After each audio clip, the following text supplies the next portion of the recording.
Hi, welcome back to Rebecca's Travels, or if you're watching my lifestyle channel, welcome back to Rebecca's Lifestyle. Hi, my name is Rebecca, and I love talking about travel and lifestyle. Today in the UK, it has been sunny and um, today, and it's not been too cold, which is really good because this time of year in the UK the weather could be a lot worse. Trust me. Today I'm going to be doing a budget travel 5 exciting facts November 2021 part 2. So I'm going to jump right into it, and I'm getting the information from www.wheremolly.com. So number one is choose your destination carefully. Some places are naturally more expensive and cheaper than others, and obviously where you also call home. So it really depends where you're travelling to.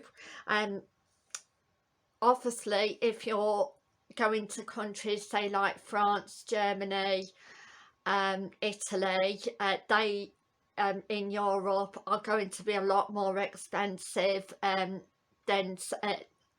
say Spain, Slovakia, Romania, Poland, Bulgaria, anywhere like that, or even Turkey for that matter. And also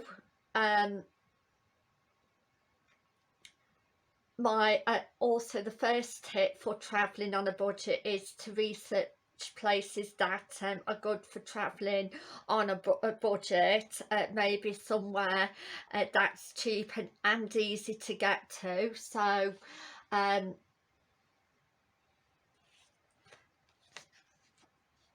say if you can fly from your nearest local airport, say like if you lived in where I live, northwest Leicestershire, East Midlands is the nearest airport, and obviously for taxi reasons, if you can travel to your nearest airport, or say your nearest rail station, which would be Loughborough, or obviously if it's not so far to travel to by car, even though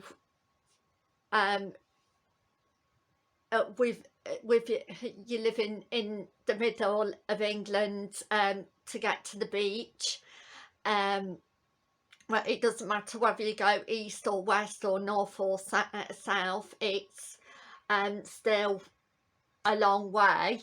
But if you live somewhere where it's say only an hour's drive to the beach,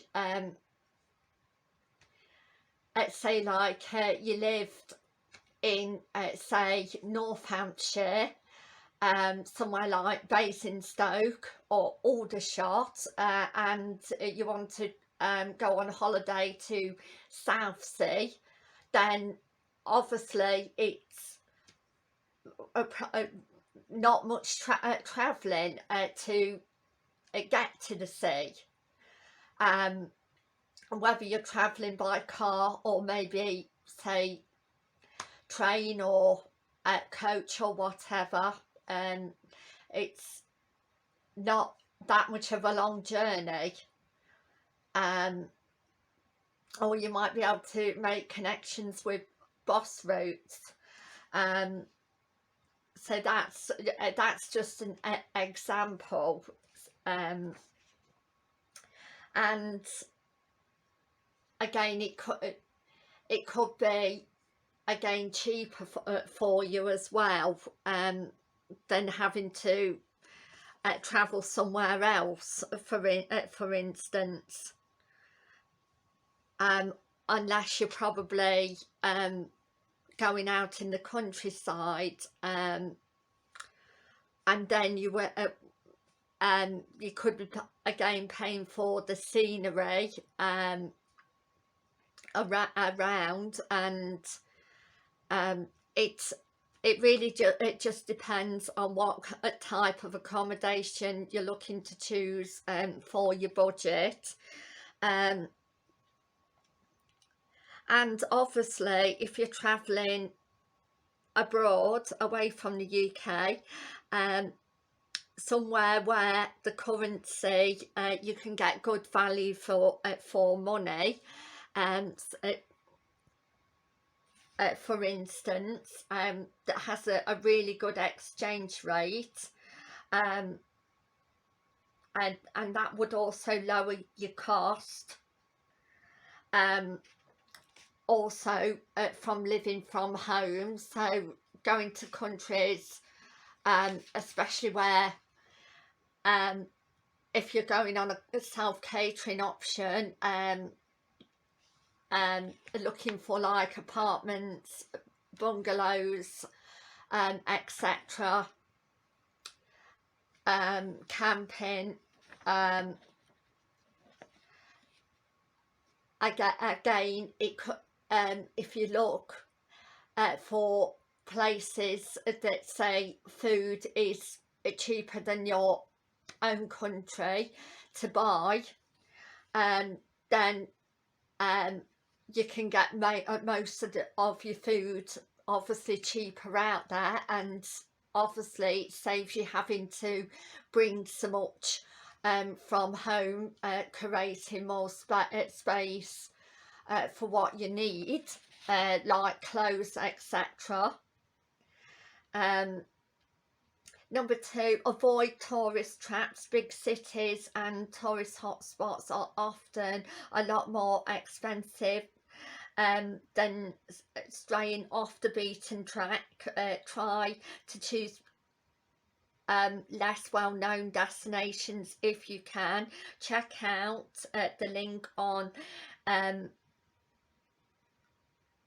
Hidden Gems of Europe on the website, plus you that you must visit. Even within your destination, avoid restaurants on the main strip and try something down say a sidewalk or a street, and not say on a seafront. The food will probably be better, and also you're getting better value for money when it's cheaper also. Number 3, travel insurance. Perhaps the most important tip for traveling on a budget is not obviously to skip on travel insurance. The extra expense you will thank yourself for sorting it out. It can be a headache, I know, but if you sort it out, your trip, if it gets cancelled, or God forbidden you get ill on holiday, then again you could be covered. And again, if you're going to say ski destinations, obviously make sure your equipment is covered in your policy.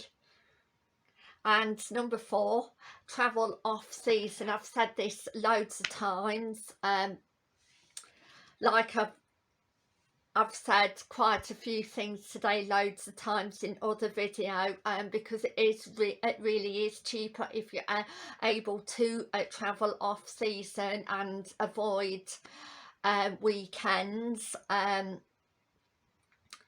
and also avoid high season, which is like between June to August time, and try and travel out of season if possible. Number 5, book in advance. there's more availability also if you book in advance than last minute. So I would like to say thank you for watching, and I'll see you tomorrow, and thank you and bye for now. Thank you, bye.